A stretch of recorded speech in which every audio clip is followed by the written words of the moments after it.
Bless you. And we are supposed to be live now, according to that stuff. Let's see how it goes.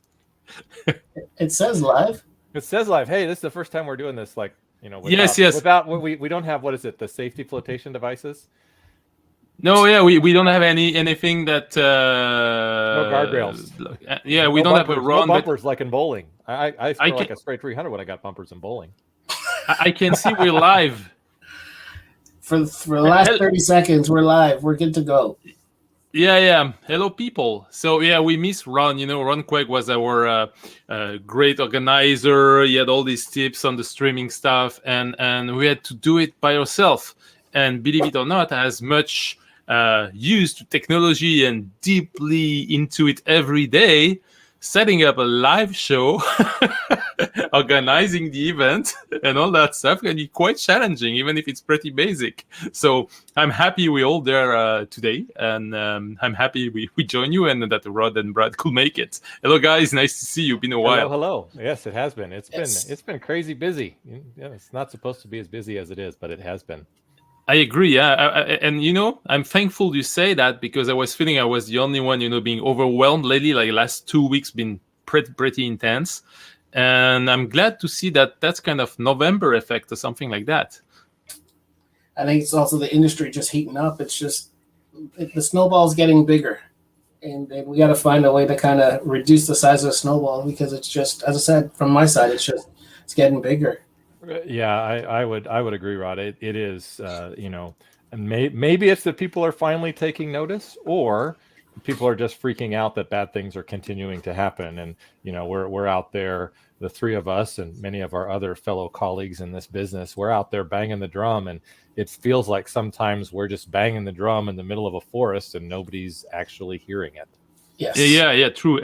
And we got some, some sound also. We saw in the news that some gang got arrested, like a club around somewhere, and Club some Rebel. other Club Rebel. Awesome. Rebel affiliates and stuff. Yeah. But like their stuff is still up. So I don't know which one on the Rebel side they got, but probably not the higher level operators, right? Probably, if I was a bad guy, right, I'd have people around me that I could just say, yeah, arrest that guy, and they get burned, and I go on to my next crew. And I think, when you think about the organized cyber criminal element that's out there, they haven't. It's not that they haven't thought about that. They know what they're doing. They know that there's that at points in time they're going to lose bodies to being arrested. Hey, Matt, welcome. I'm Matt. And so we know that they're going to lose bodies and people are going to get arrested. It is what it is. Yeah. And they have planned for those contingencies, right? This is true. This is nothing surprising to any of us that work in the business. We plan for our own contingencies, right? Well, the bad guys do too, and they probably do it better than we do. Well, they do a lot better. That's why they developed that SaaS model, right? They farm it out. Yeah, hey, ransomware is a service. It's great, man. Yeah. They don't have any regulation. Exactly. They do not have any regulation. They just unlimited they don't follow the rules. Unlimited budget. That, by the way, you saw there was that 10 million wanted stuff money that you get if you give the head of the network. And finally, someone gave the person, and they did over 3.3 million only out of 10 million gave away. Mm-hmm. So I was like, that's a lose-lose. In a way.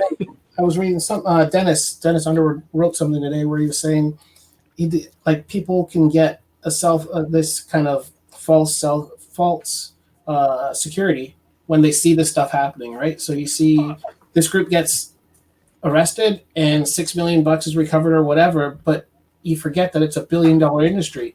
So 6 million billion, now what, right? So you're that's like a drop in the bucket when it's all said and done.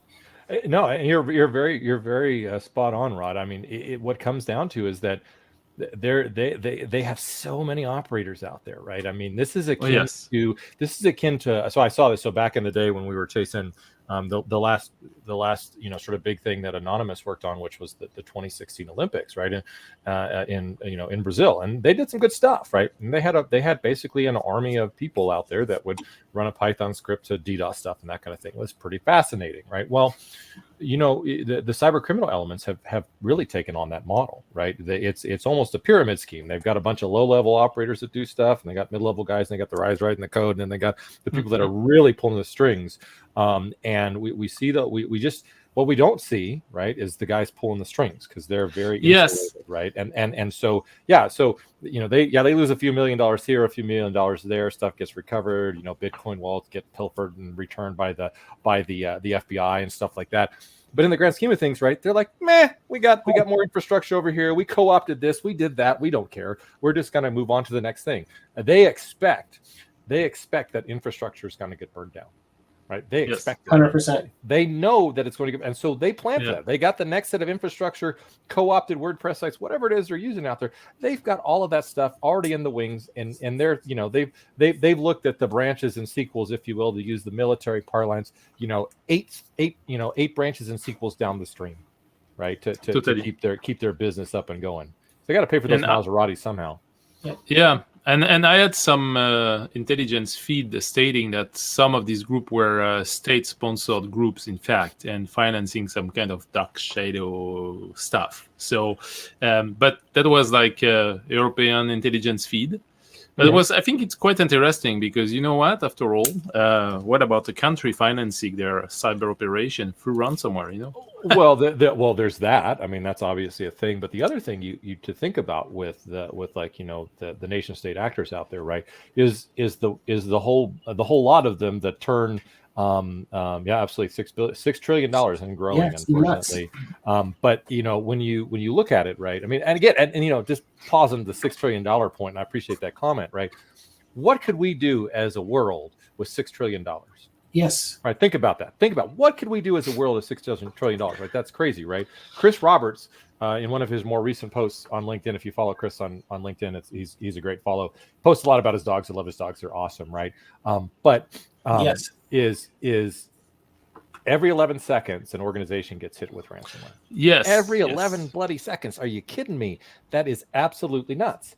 But when we go back to thinking about those nation state actors potentially, right, to circle back around real quick, right, it's not so much the state sponsorship of them. It is the turning a blind eye to what's going on, right? Yeah, we see so much of that, right? It's like the countries out there, and y'all know who they are. Y'all can put names to countries there, but they're out there and they just look the other way and they don't care. And they're the same thing. We see the same thing in the malicious space, where we deal with URLs and hosted files and stuff like that, where even down to the registrar level of people registering domains. Like Alex, I'll post this in here. Let me see if I got my thing. I'll give this. You can post this for the folks.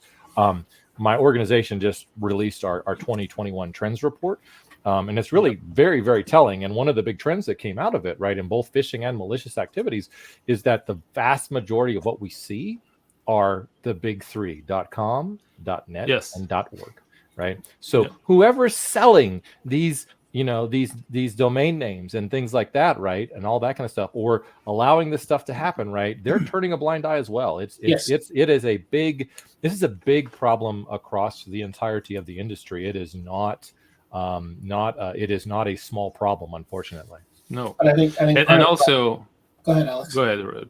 Oh, when you think about it, why they close high on what's happening in the end. If this is bringing money in the country, and this is being taken mainly as a, let's say, foreign or enemies or not that friendly or allies, why not closing the eyes? Because after all, this is injecting money in the economy. Yes. And nowadays, given the lower and inflation stuff, an extra cash flow in it, even if we don't, even if it's not legitimate, right? Yeah, but we can't see it. It's through crypto stuff. We cannot be blamed for letting that money coming in. Not my fault. Yeah. Yeah, I didn't know, but finally we got some more Tesla on the road.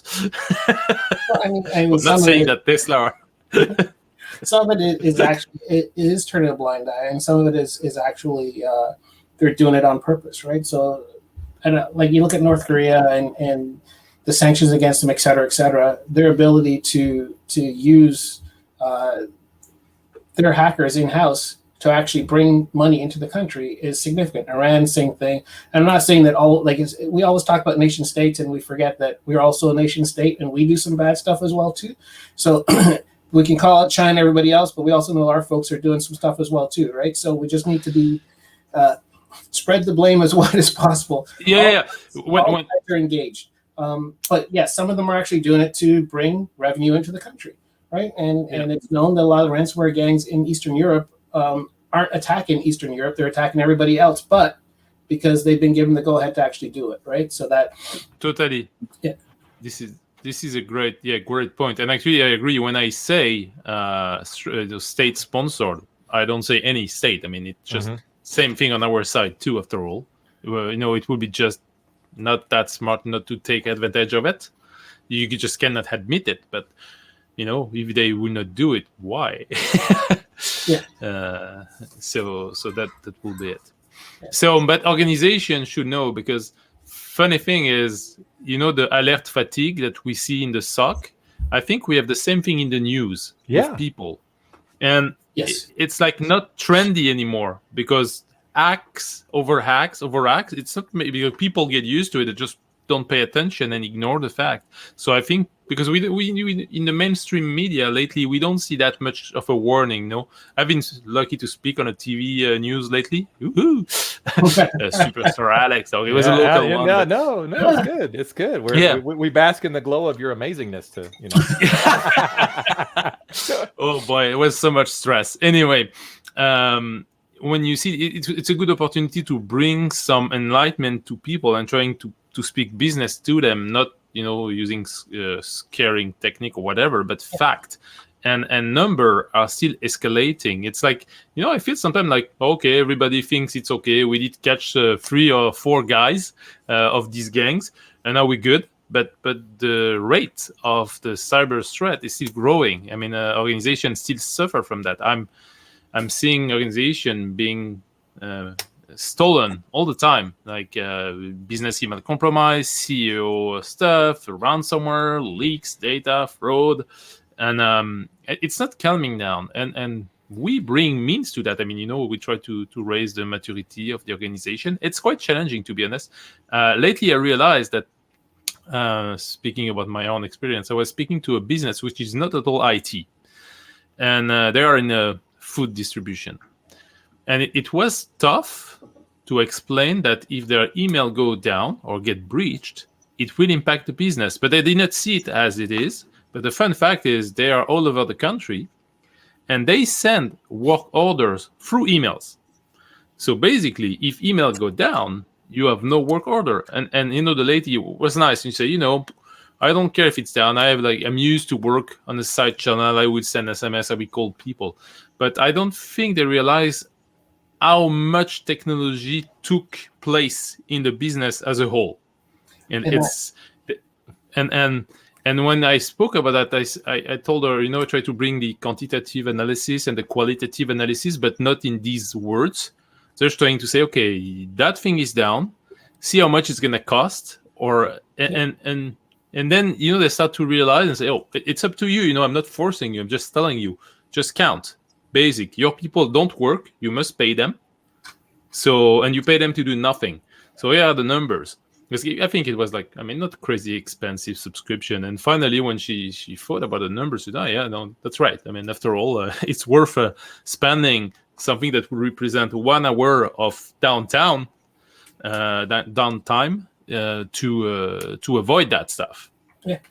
Although not bulletproof, but still. Well, but again, and the other thing that you can lean on when you think about that, talking with organizations, right, is look at their industry, right, whatever industry vertical they're in. We'll take healthcare, right?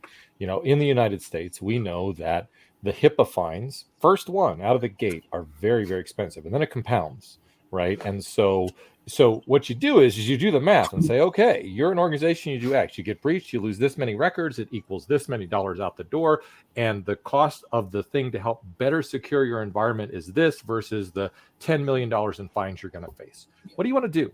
Right? So again, and you got to ask the organization, are you willing to spend the $10 million on the fines?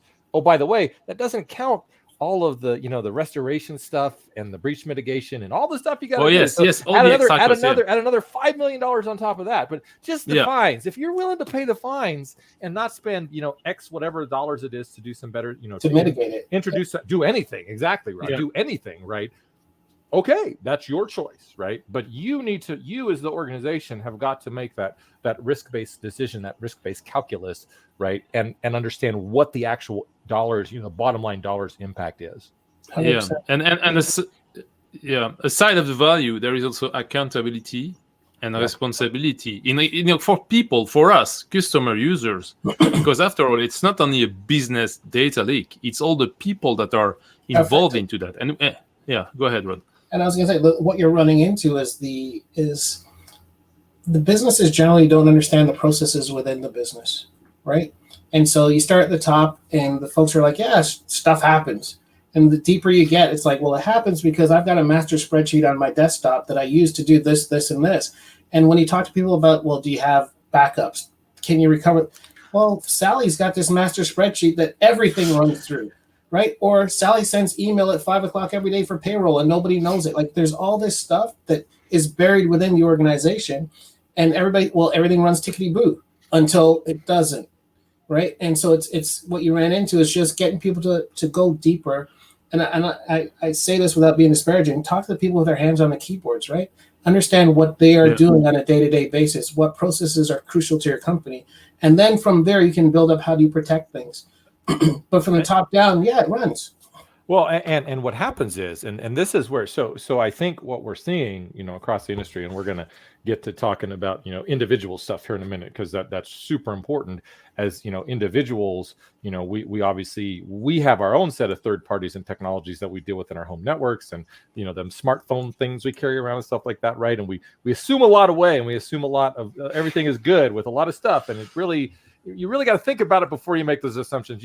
What we do as humans, we do risk calculus on our own. I was actually talking to my grad students last night, and what you're hitting on, Rod, really, really sort of resonates is larger organizations, right? So think the big dogs, the big banks, the big online retailers, yada, yada, all this kind of stuff, right? So all of those folks, right, are getting pretty good at security, right? They are really starting to make, and again, I'm not saying we haven't seen breaches of large-scale organizations. Twitch, for example, we've seen that, right? And that was in Amazon's coffers, so that's a whole other story. That was a big organization that got breached, right? So yes, we still see the big breaches, but I would say if you were to go back and look over from the last 5 years ago to say 2020 to today, right? Larger organizations in terms of large-scale breaches has started to go down. The trend is down, which is good. But the bad guys, right now, what do they turn? They're just scattershot, shooting at everything. They're just doing targets of opportunity across every single industry vertical, and they're really starting to move down to the mid-sized businesses, to the smaller businesses, because that's where they're finding the holes. Right, they're finding less holes at the top, and they're finding, and if you look at the big dogs are here, medium size and smaller business way out there, right? Well, that's where they're finding the holes, and these are organizations that have never done what you talked about, Rod, which is a business impact analysis, right? Honestly, taking the 3 to 6 months that it takes to actually do one right, and say, hey, how do what are the processes that are important? The email that Sally sends every morning, that if Sally is ill, payroll doesn't go out, right? If Bob's computer dies and he's got the only copy of the spreadsheet on it, right? Guess what? Your business has to recreate all that from scratch, right? And we don't think about that. And many businesses, small to mid-sized businesses, go, but I'm not that. Who cares about me? I don't really have anything of value that anybody wants, which is wrong, right? But it goes back to every 11 seconds, an organization gets hit with ransomware. True, right? Yeah, and we see that when we do assessment to SMBs. I talk to many like small businesses, like 10, 40, 50 people kind of organization, and basically the IT guy is the accountant. Yeah. And they have these partners, and basically if something happened, they call the partner. So then I ask them, so you have backups? Because we go through the checklist, like the basic stuff. Do we have backups? Say, oh yeah, we have backups. So do you know where your backups are? That's already a tricky one. Do you know what you backup? Not sure. Did you even try to restore? Yeah. And do you know how to restore? Well, if it happens, we ask our partner. But if your partner is not actually watching and testing the restore stuff, that's a tricky one. And I wanted to share that experience. We spoke quickly about it at first.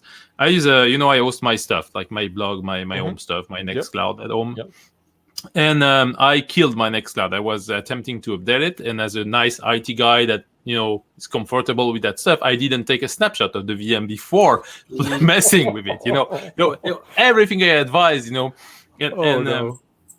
So I ran that update and it went nuts because my MariaDB was not up to date enough, and I jumped one version. It's a Docker version of it, and it messed the DB. I couldn't go back, so I had to go back to my backups. I have backups, thankfully, and but when I wanted to restore my 1 terabyte backup on my small machine, I mean, it will fail after 8 hours at 34%. Oh. So first time I say, okay, issue. So first I spot network driver issue. Network driver issue. The network card will go down and interrupt the stream of the backup. Fail. So I fixed that, and again fail later on, and up to realize that there is like timeout.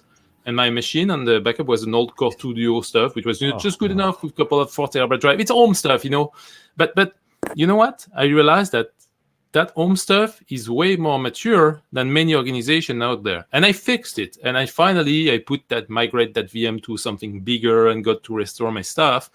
But it shows that if you don't test it, you have no idea it's not working. And on my side, thankfully, next I just, convenient stuff at home. My wife I use it. So it was fine. It was down for a week, and then I tried the update, and now I have to convert all the database to some new version. It's like taking ages, and the thing is down. So it doesn't matter. But if I would be a business, and that would be a critical process, to pay, to drive, to send work order or whatever, that famous time to repair or mid time to recover, MTTR is quite a challenge, and it's money for organization, for us, for people. Okay, fine. I don't have my convenience with me, and then my wife would say, well, if you use cloud, it doesn't happen. It's funny, but you're making a great point, because in my home setup, right, I run my own DNS server in a sinkhole, right, to just crush stuff, right, because I don't want to see it. Well,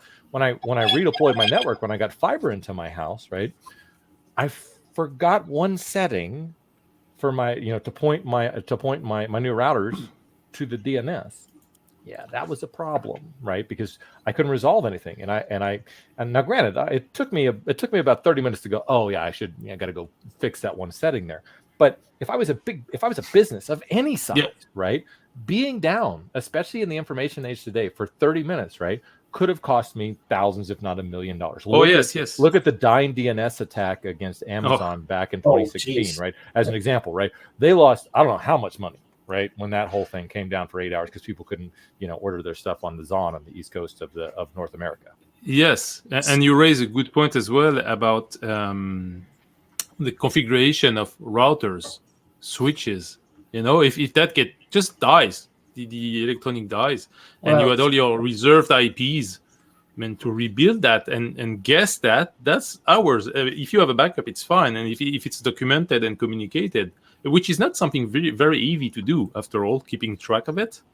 But if you go and you call your provider, and the tech that they send is not obviously the one that did the setup, is gonna have some fun time trying to figure out how the hell that was set up.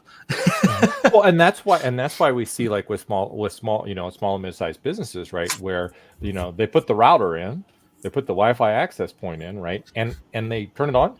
Everything, somebody comes in, they pay some money, somebody comes in, gets it working, fixed, and everything like that, and then they forget about it. And 5 years later, right, it's still the same Wi-Fi access point that hasn't had that they didn't set for automatic updates to the firmware and stuff like that, right? And boop, somebody's in, right? Boom, they're in the thing through the Wi-Fi access point. Somebody's sitting out in their car, whatever the case may be. This stuff happens, right? Because of that kind of stuff, right? Because again, we too many times, right? We put stuff in. Like, I've got it on my list of things to do over the upcoming holidays, right? To go through and check all my firmware settings, look at my security appliance, make sure I've got the latest updates in there, so I'm blocking everything. I mean, when you even at your home network, right, you have to update and upgrade and do all of those things to protect yourself, as just a home user, right? And most people don't realize that. And I'll tell you that just because you have a product that says it's protecting you,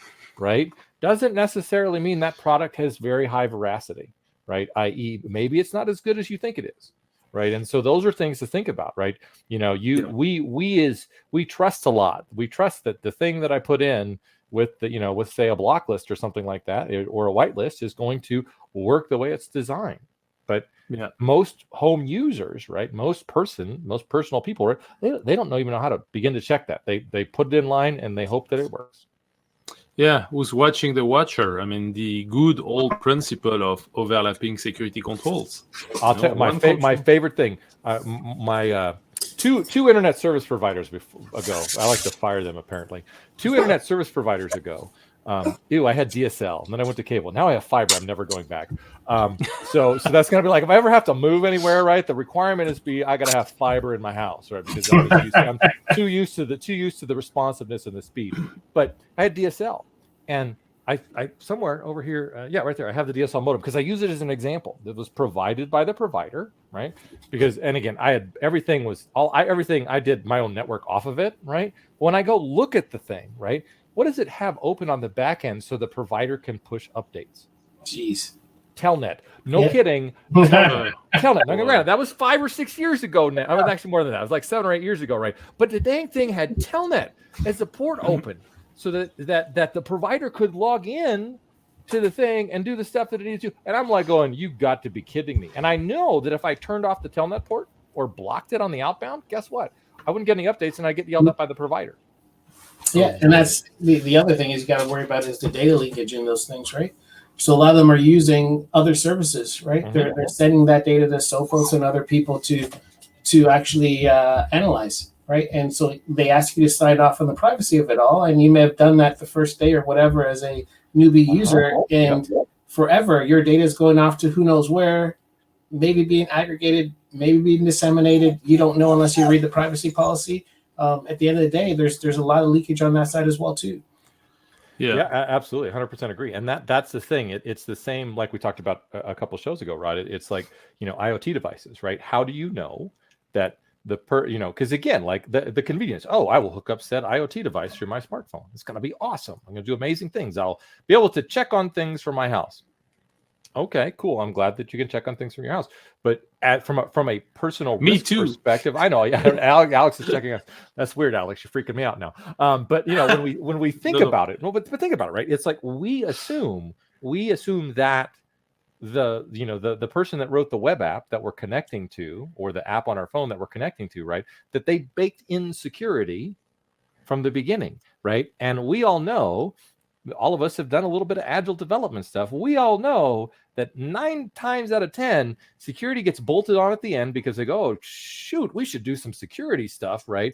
And they want to get the app out into the public as fast as they possibly can. So they spin, and there's an app out there. And Lord knows, what is it doing on the back end? Is the server that it's communicating to secure? You go hit that server in Showdown. What do you find, right? I mean, this is all of those things that like I said, from a personal perspective, right? We trust that the providers of our stuff are doing the right thing, yet we have no real way to verify that. Yes.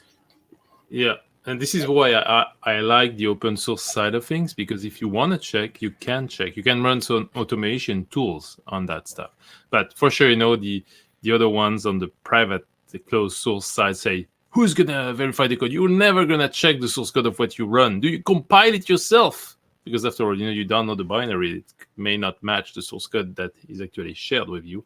And it's actually most of the time the case, because the channel distribution of the program is adding its logo, tweaking a little bit of things so it matched the Linux distribution or whatever website.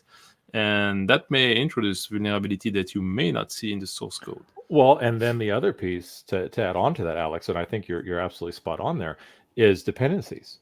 Right. Not only do you got to check the source code and do all that stuff, you've got to, if you have dependencies, outlying dependencies out there, you got to check those too, because that's when we think about like broader supply chain stuff. Again, same kind of thing. We trust, right? How many times, right? This is, the time for honesty, folks. How many times have you ran that, that apt get install in your Debian variant and didn't bother to check a damn thing? I'm gonna be the first to tell you, I do that a lot, right? I want to get something working quick, and I just need it to go, right? I am not going to spend, a day verifying the source code and dependencies, right? I need something to work now, right? And so, again, I'm just as bad, right? But I'm not. But I'll tell you, when I do that stuff, I'm not running on my production systems for work. right? For work, I'm checking stuff. For personal stuff, maybe, right? But I'm doing it all in the virtual machine, right? I keep it all contained, right? If something blows up in my face, I burn the virtual machine down, right? But how many people just blindly do stuff, on their live, host machine, not a virtual machine, because they just don't know that they should containerize those kinds of things.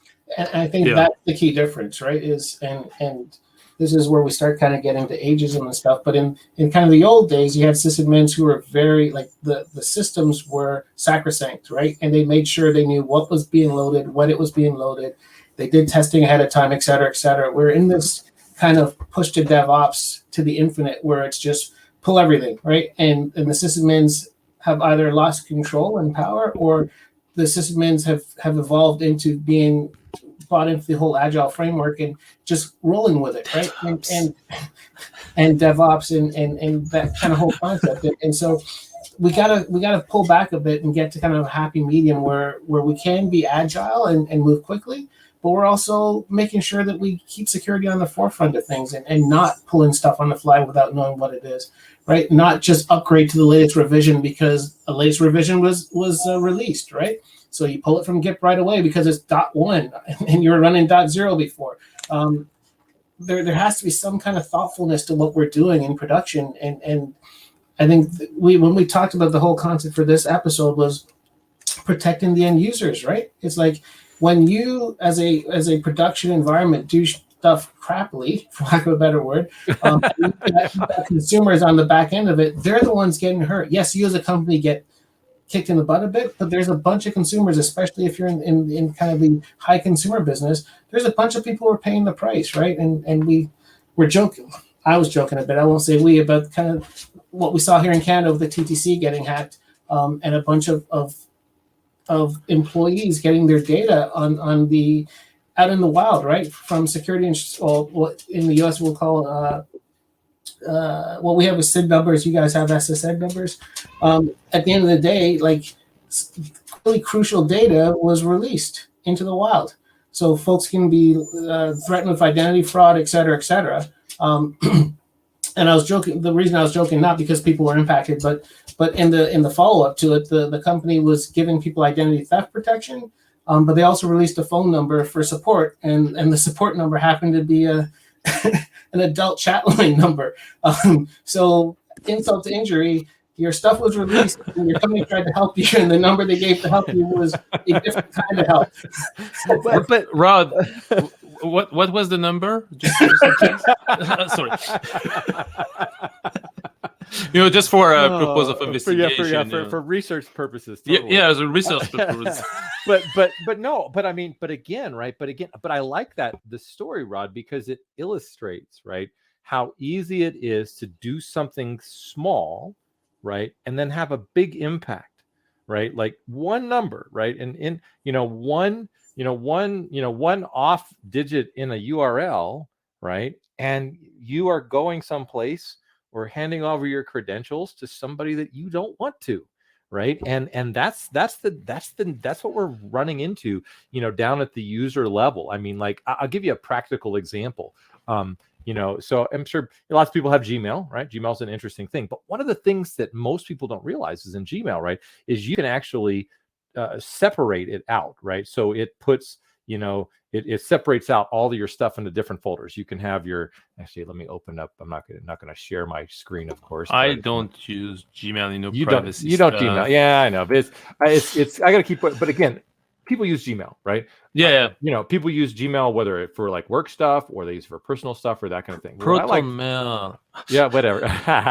So what I like to do with Gmail as an example, right, is I like to take and turn on, so I have everything binned as in the the primary inbox, social, promotions, updates, and forums, right? Because what that does is, right, is that takes a lot of the guesswork out of it, right? So this is something you can do with your parents and your older friends and stuff like that, right? It's like, look at their Gmail and see if it's configured. You can do it on their phone, you can do it on their laptops and things like that, where you can say, hey, look, only really pay attention to the stuff that comes into your primary. Now we know garbage gets into primary sometimes, right? But so many of those links and the weirdness comes in with social, with promotions, with updates. And if you have it all in one view, right, you as an end user, just Joe or Jane user out there, right, you're gonna go, oh, something popped into my inbox. You're gonna click on that and stuff like that. It allows you to do some self-filtering, right? Just as a tip out there for folks, if you weren't aware of that, that's something. Ask one of us, or one of us like us that and get some help with that. And if you know how to do that, help people share the knowledge. Oh yes, share the knowledge, right? Show them this, because that in and of itself, right, takes down a lot of the garbage that people can potentially click on that is a phishing link that steals credentials and then goes to something worse. And I think that's key. The bad guys work on urgency, right? At the end of the day, they want you to fast click. And the more you think about things before you actually do it, you're in a better situation, right? So Alexander sends me an email saying I'm stuck in Peru and I'm bleeding badly. I need help now. I want pictures. with the llama, and then all that stuff. That's what they work on. It's grandma's. I mean, I actually had one in my family. It wasn't even online. It was actually a phone call. Somebody called my son's grandmother saying, your grandson is in jail, right? And needs help. And it was a phone call. And all they do is they do those calls over and over again. They hope to find a grandparent who has a grandson, and right. And then the next step is send me money, or I need it's preying on that urgency and that caring that we all naturally have to try and get you to do something that you would not normally have done, right? Yeah. Yep, absolutely. Brad, you were speaking, about these links and URL that people click in email, and I saw like a growing trend lately. It's not new, but using the UTF-8 URL encoding to make it look like it's a URL, but in fact it's another character behind. And I've seen that many time on incident lately. I mean, 3 incident at least I was on that was used as a technique. So basically they did impersonate the email of the company. They did register a domain with the UTF encoding, so it looked exactly like the original one, sending an email with all the DMARC stuff well configured, so it doesn't go to spam.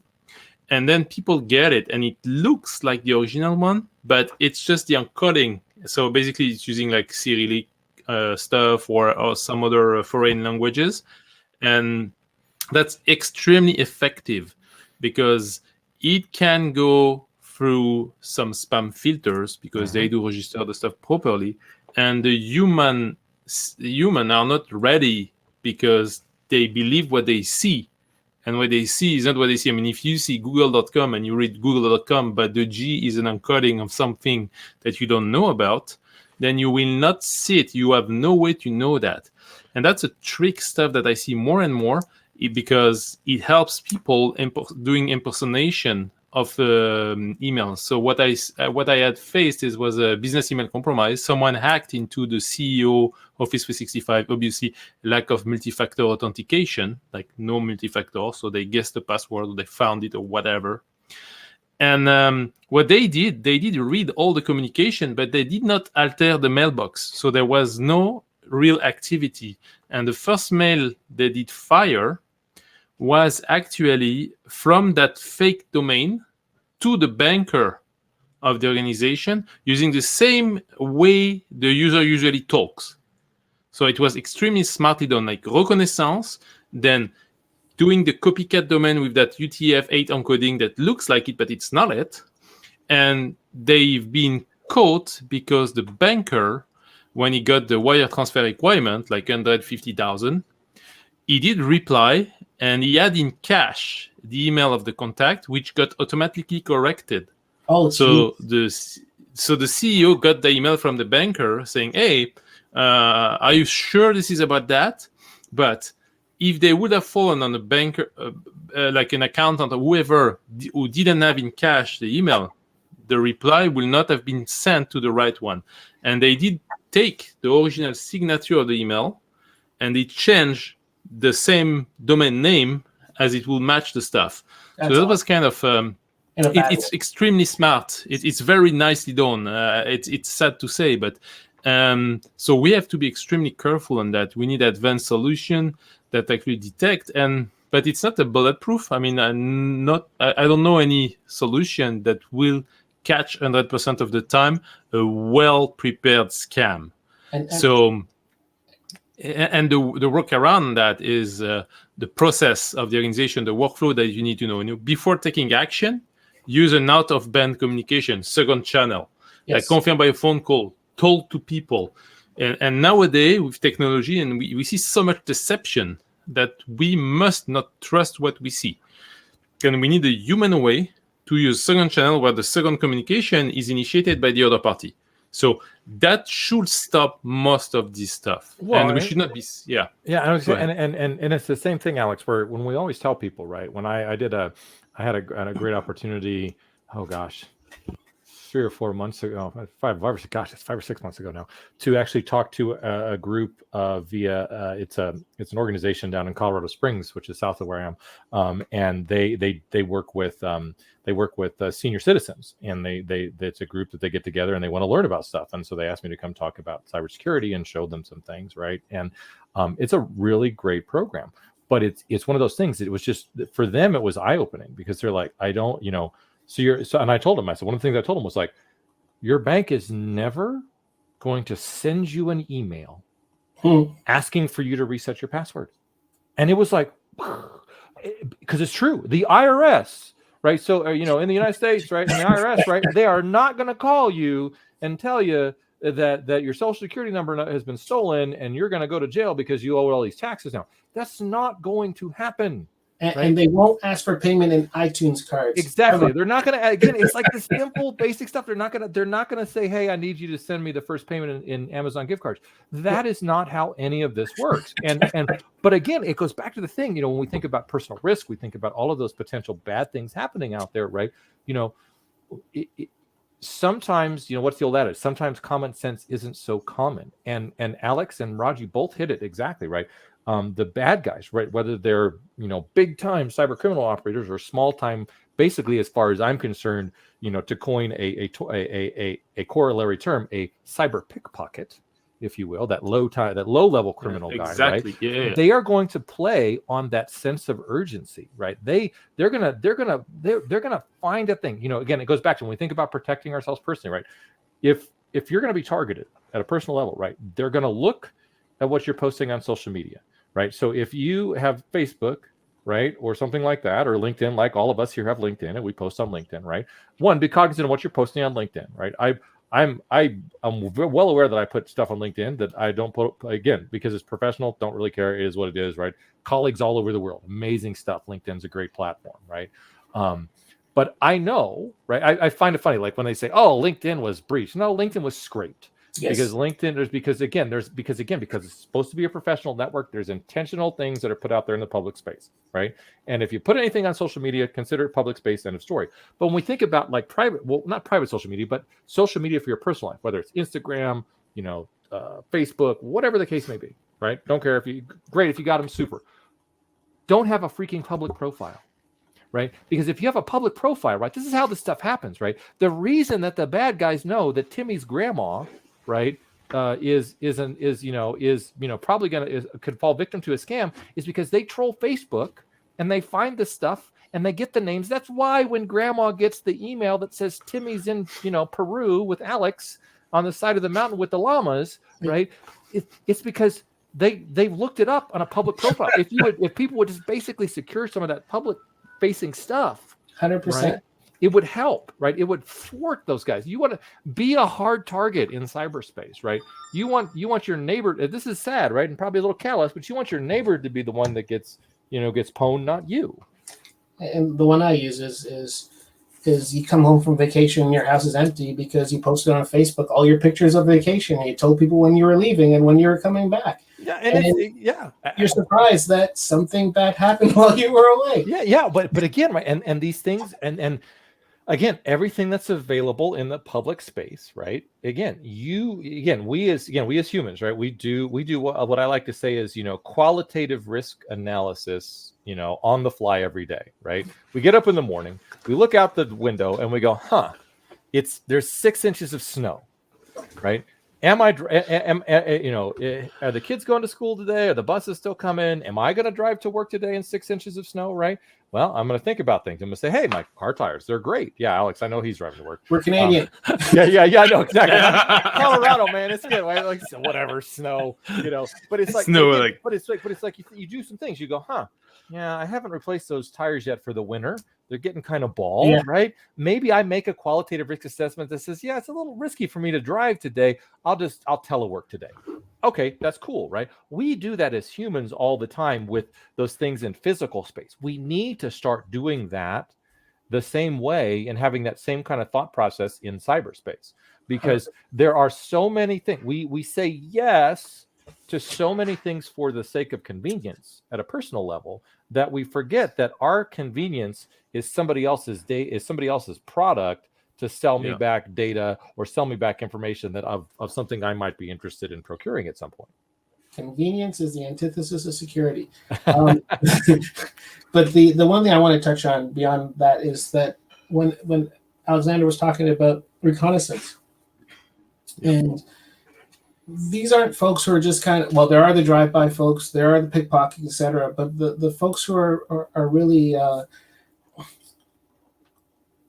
have a lot of caliber, for lack of a better adjective, are the ones who actually do the reconnaissance. And there is a lot going on in the industry right now where they're using that sense of urgency that they've done with the individual users, the grandmas, et cetera, and they're turning those on businesses. So you're about to go public, you're about to do an M&A, you're about to do something big, right? And they know that you are, and they ransomware you. And they turn around, you really want to merge with that company? Well, you need your data, right? Pay us. Well, there's about to go public, right? And we're going to shut you down. Pay us. And now you're in a position where you really can't say no. Well, and I think and you're hitting on something, Rod, the mechanism by which they get hit with the ransomware, right? They've paid attention to all the contracts you're bid on. They've paid attention to all this stuff, right? And when you're expecting to get that DocuSign document, right?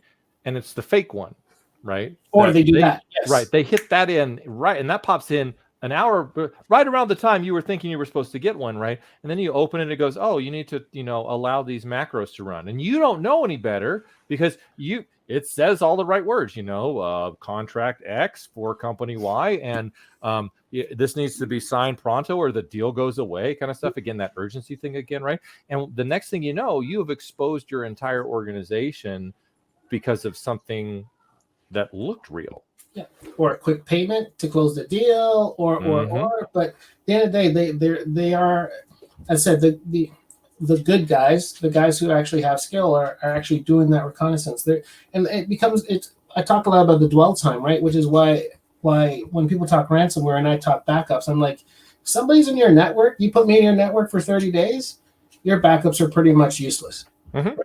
So talk about preventing ransomware and not about recovering from it with backups, because as I said, dwell time is huge, unless they're the drive-by guys, right? The drive-by guys and girls, the dwell time is small. They're just hoping to get little payments here and there.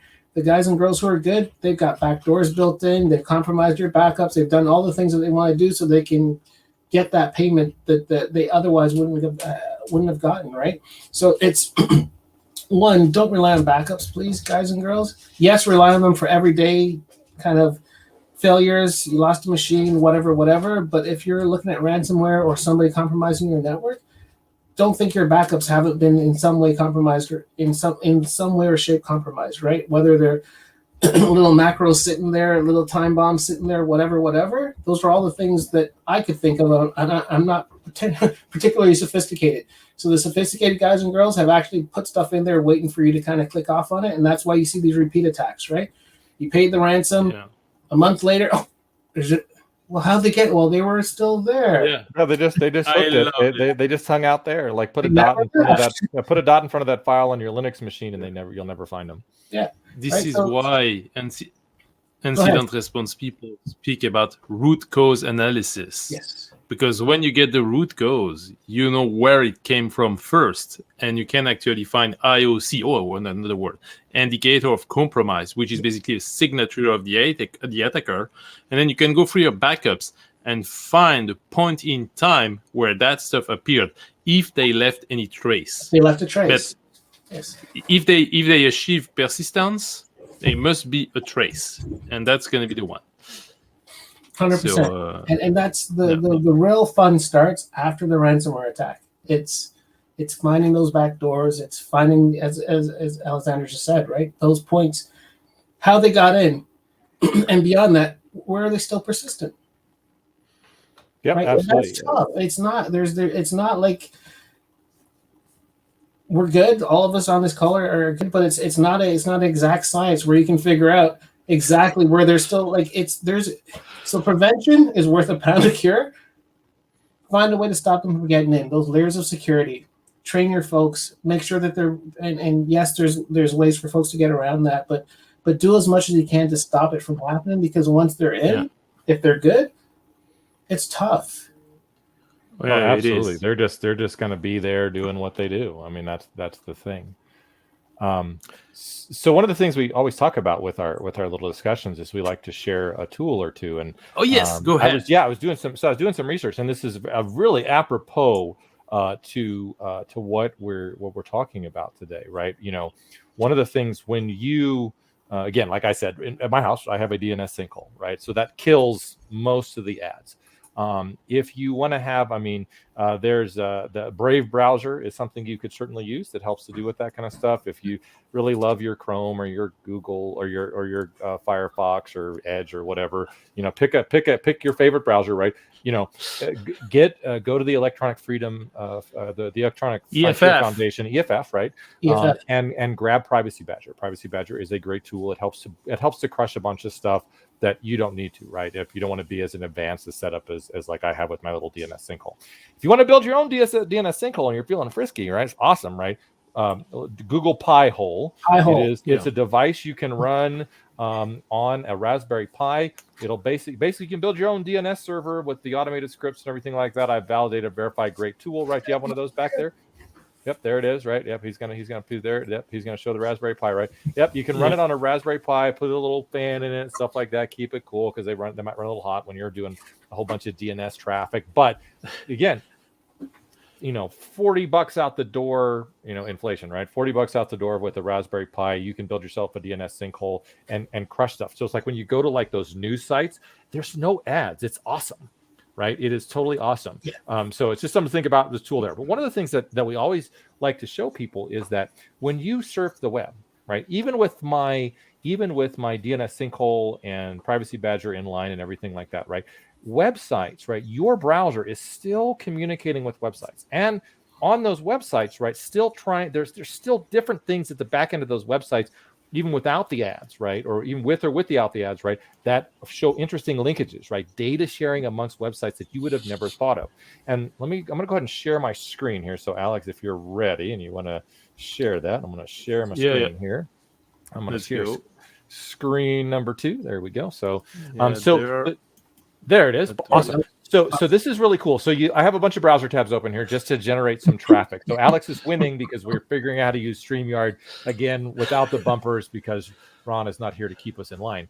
And so, but what I want to show you here is this. It's a thing here. So Google Lightbeam. And so Lightbeam is a great little piece of tool. I'm going to drop that. I'll drop that here in the chat pod if you want to fly that across the screen, Alex. So there's that is Lightbeam. And so Lightbeam is again a browser plugin. You can take it and put it in, put it out. It's available for Chrome and for Firefox. But if I come down here and I open Lightbeam, right? Look at this. This is awesome. Right. This is all of the things that the sites are doing. So if we'll roll across this is a thing that I pulled. It's called teachcyber.org. It's a really cool site, but this is just some random sites. Here's ESPN. And what's really kind of concerning here is this stuff here. The reds are cookie syncing, right? And so sometimes you'll run across really weird cookie syncing. Like here is a Microsoft cookie sync, right? For something right here, right? So again, things to think about, right? What's interesting is the sites that are out here by themselves. That's first.org, where the CVSS scoring engine is from. That is GCHQ's GitHub for CyberChef. And then here's CISA.gov just for fun, right? Here's Amazon.com. There's no connection here, right? But you can see, you get a feel for all of the different things. So when I go to here's like Fox News, for example, right? Look at all of these additional things that are potentially tracking you through cyberspace, right? If you got kids, right? And the websites your kids are going to, put this tool on a browser, let them just surf around, do what they normally do, and it will scare the bejeebers out of you, right? Because all of this stuff's tracked. Hence why I'm a huge proponent of ad blockers, pie holes, stuff like that, because you can crush a bunch of this stuff, right, without having to worry about it, right? Super important, right? We stop the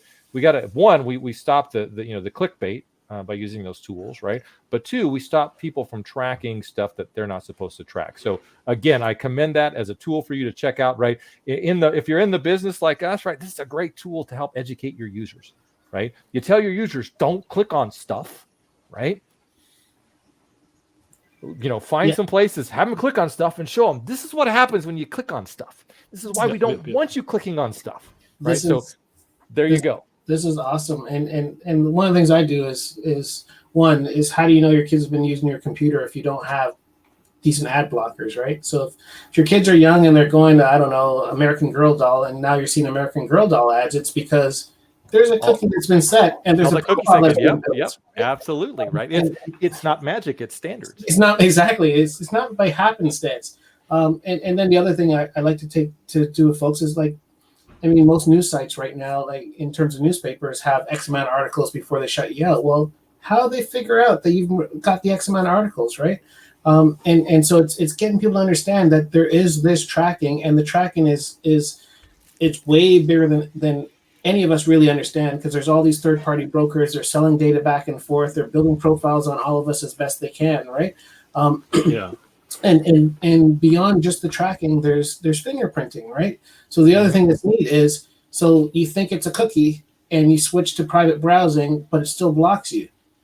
Well, how did it do that? Well, it did it because it fingerprinted your browser and your OS and went, oh, that's still the same user, right? Like that's the type of stuff that is freaking scary, for lack of a better adjective, because that's what they're doing. And that's how. Absolutely, and that's what happens like when you think about like drive-by downloads and clickbait and stuff like that, right? How does the bad guy know, right, what to serve you as far as the executable that's going to do the bad stuff? Checks your browser, right? When you connect out from your computer via your browser, right, it negotiates with the server. The server asks questions of your browser basically and says, "Hey, what kind of browser are you? What kind of OS are you? This version browser. Okay, so I'm going to serve you the content this way, right?" Yes. Your browser cheats on you. Yes. Your browser's not your friend. yeah, exactly. So hey guys, I know not to be Ron here, but we're coming up on our top of the hour, and we try to keep this at an hour. So I would say I think we've had a great conversation tonight. This has been awesome. No, for sure. So I'm gonna defer for a second. So Alex, Rod, do you guys have like some closing thoughts? I'm gonna go put my tinfoil hat on here in a little bit, but any closing thoughts that we want to add? Scary part. The tinfoil hat piece is the scary part. Everybody kind of, when I talk to friends and family, they're all, well, you're the guy you're the paranoid tinfoil guy, and I'm trying to find different ways to communicate, to get it across so people understand that yes, you can be extreme on the tinfoil side, but in reality, day to day right now is dangerous for your privacy, and I think we all have to find a better way of communicating so that folks don't think that you're the extreme guy with a bunker in the forest. That there are things that are really affecting their lives, and you are being tracked. And in some ways, some millennials, I do a lot of mentorship, but a lot of millennials are like, okay, I might get my identity stole at some point in time, and there's this nonchalantness to it. But I'm hoping we can awaken people to why they should care about it and why they should hold these companies accountable. Speaking of tinfoil hat, I don't know if you saw the news. I'm going to close on that. The new 5G technology coming out, and it comes with a power beam out of the network, and new devices are able to pull energy surge from the wireless network. And so we need a tinfoil hat right now because our brain is going to be microwaved large scale. Oh boy, I'm now in the crazy theory. But if you didn't see the news, look at 5G remote charging through power beam over waves, radio waves. RF, that's crazy impressive and scary. And I think we are now entering the Terminator era, and everybody should watch Terminator 2 just to get a quick reminder that we are actually pouring Skynet on, and we will not be able to stop it. So that will be my closing word for today. I like it. The Brits built Skynet already. It's their military satellite communication system. Just saying. We've had Skynet for a while. I don't even know why they even called it Skynet, because they should have thought, because the movie came out before it became a thing. But to sort of put a bow on this, right? For folks out there, hopefully you've enjoyed our conversations. And I always enjoy talking with Alex and Rod. It's always a good thing. There's always insightful things here. But please, right? Do that risk assessment. Think about, think about what you're signing up for. Should you sign up for it? Why you're signing up for it, right? And just do that risk analysis, right? And understand that when you sign that, end user license agreement, the EULA or the SLA or whatever the agreement is to like use a service for something, right? You are choosing, right? Again, risk-based analysis, please, right? You are choosing to give something away, right? And we just, if more people realize that, right? Maybe less people would do it, and then we would all be more secure. So. Do I really need that? Yep. Yes. Ask the question. Ask the question. Absolutely. Needs versus wants. Needs versus wants. Yes. Yep. Awesome. Well, thanks, guys. It was a great conversation. Thanks, guys. I look forward to we did it, and I look forward to the Christmas edition. We'll have to come up with we have to schedule something. Cybersecurity stories. Yep. Was nice to see you guys. Was nice to see you people. I hope you enjoyed. And we're gonna close up now. Yep. Yeah. Awesome. Thanks to the folks in the comments. Bye bye. Thanks, Rod. Take care, guys.